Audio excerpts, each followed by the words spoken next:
ഈ ഒരു ദിവസം എന്തൊക്കെ ഉണ്ടായിന്ന് ഞാൻ പറയട്ടെ. നമ്മൾ എല്ലാവരും കൂടി ഒന്ന് പുറത്തു പോവാൻ തീരുമാനിച്ചു. അതും രാവിലെ തന്നെ. ബസ്സൊക്കെ കയറി നമ്മൾ പോകുന്ന പട്ടാമ്പിലോട്ടാട്ടോ. ആദ്യമായിട്ടാണ് നിങ്ങൾ എൻ്റെ ചാനൽ കാണണമെങ്കിൽ ഒന്ന് സബ്സ്ക്രൈബ് ചെയ്തേക്കണേ. സ്ഥലം കണ്ടിട്ട് മനസ്സിലായില്ലേ? അമ്പലത്തിലേക്കാണ് കേട്ടോ വന്നിട്ടുള്ളത്. ഇതാണ് നമ്മുടെ പട്ടാമ്പിക്കാരുടെ ഗുരുവായൂർ അമ്പലം. പട്ടാമ്പിയിൽ ഗുരുവായൂർ അമ്പലം ഉണ്ടെന്ന് പട്ടാമ്പിക്കാരല്ലാത്ത എത്ര പേർക്കറിയാം? അതെന്താ പട്ടാമ്പിയിലും ഗുരുവായൂർ അമ്പലം ഉണ്ടാവാൻ കാരണം?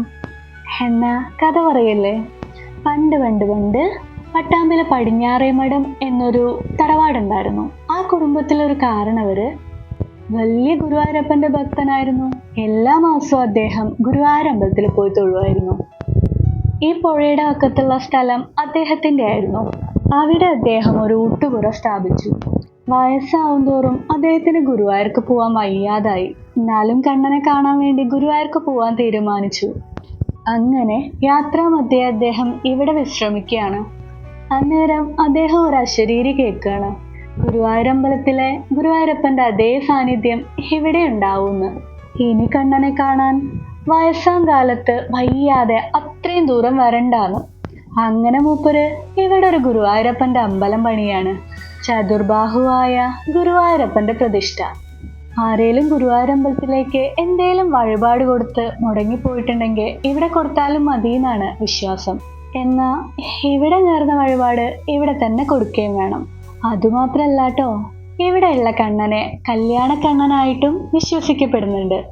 കല്യാണ തടസ്സങ്ങളൊക്കെ മാറാൻ ഇവിടെ വന്ന് രുക്മിണി സ്വയംവര പൂജ നടത്തിയാൽ എല്ലാം ശരിയാവുമെന്നാണ് വിശ്വാസം. പട്ടാമ്പി ഗുരുവായൂരമ്പലത്തിൽ എല്ലാ വ്യാഴാഴ്ചയും പ്രസാദൂട്ട് നടത്തി വരുന്നുണ്ട്. പട്ടാമ്പി ഗുരുവായൂരിന്റെ കഥ ഇഷ്ടപ്പെട്ടോ? അവിടെ നിന്ന് ഇറങ്ങി പിന്നെ പോയത് പട്ടാമ്പിയിലുള്ള ഫാഷൻ പരാഗിലോട്ടാട്ടോ. എനിക്ക് 1-2 തുണികൾ എടുക്കാനുണ്ടായിരുന്നു. ഒരു 11:30-12 മണിയോടുകൂടി അമ്പലത്തിൽ നിന്ന് ഫുഡ് കഴിച്ചുകൊണ്ട് വിശപ്പുണ്ടായിരുന്നില്ല. പിന്നെ ഇതേ ഞങ്ങൾ കാന്താര കാണാൻ വന്നു കേട്ടോ. പട്ടാമ്പി നെസ്റ്റോയിലുള്ള തിയേറ്ററിൽ നിന്നാട്ടോ കണ്ടത്. നല്ല അടിപൊളി സിനിമയായിരുന്നു. അത് കഴിഞ്ഞ് നമ്മളിതേ പട്ടാമ്പി പാർക്കിലോട്ട് വരികയാണേ. പട്ടാമ്പിയിലെ പാർക്കിനുള്ളിലോട്ട് ഞാൻ ആദ്യമായിട്ട് കയറുകയാണ്. പാർക്ക് വന്നിട്ട് അധികമൊന്നും ആയിട്ടില്ല. അവിടെ ഓരോരോ നിർമ്മാണ പ്രവർത്തനങ്ങൾ നടന്നുകൊണ്ടും ഇരിക്കുന്നുണ്ട്. പട്ടാമ്പിയിലോട്ട് വരുമ്പോഴൊക്കെ പാലത്തിന്റെ അവിടെ നിന്ന് കാണാട്ടോ പാർക്ക്.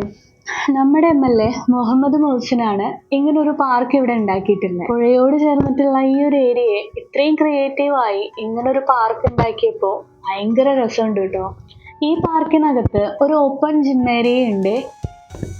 ഏകദേശം നമ്മുടെ വെള്ളിയാങ്കലിലുള്ള പാർക്ക് പോലൊക്കെ തന്നെയാണ് കേട്ടോ ഇവിടെയും.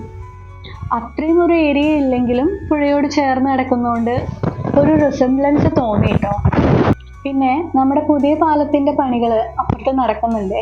ഓരോ പ്രാവശ്യവും ശക്തമായിട്ട് മഴ പെയ്ത് പഴയ പാലം, അതായത് ഇപ്പോൾ നിലവിലുള്ള പാലം മുങ്ങുമ്പോഴും പുതിയ പാലം എന്ന് വരും എന്നതൊരു ചർച്ചയാവാറുണ്ട് കേട്ടോ. അതിനും തുടക്കം കുറിച്ചിരിക്കുകയാണ്.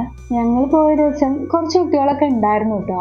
ഹോളിഡേ അല്ലേ, കുട്ടികളില്ലാതിരിക്കുമോ? അതും പാർക്കില്. ഞാൻ എന്തൊക്കെയായി പറയുന്നത്? ദേ നോക്കിയേ, ഈ പാർക്കിന്റെ ഒരു അറ്റം കിടക്കുന്നത് ഗുരുവായൂർ അമ്പലത്തിന്റെ മതിലിനോട് ചേർന്നാണ്. അമ്പലത്തിലെ ആനയൊക്കെ ഇവിടെ നോക്കിയാൽ കാണാട്ടോ. അമ്പലത്തിനുള്ളിൽ നിന്ന് ആനയെ വല്ലാണ്ടങ്ങ് കാണാനുണ്ടായിരുന്നില്ല. അങ്ങനെ പാർക്കൊക്കെ കുറച്ചു നേരം കണ്ട് ഞങ്ങൾ തിരിച്ചു പോന്നു കേട്ടോ.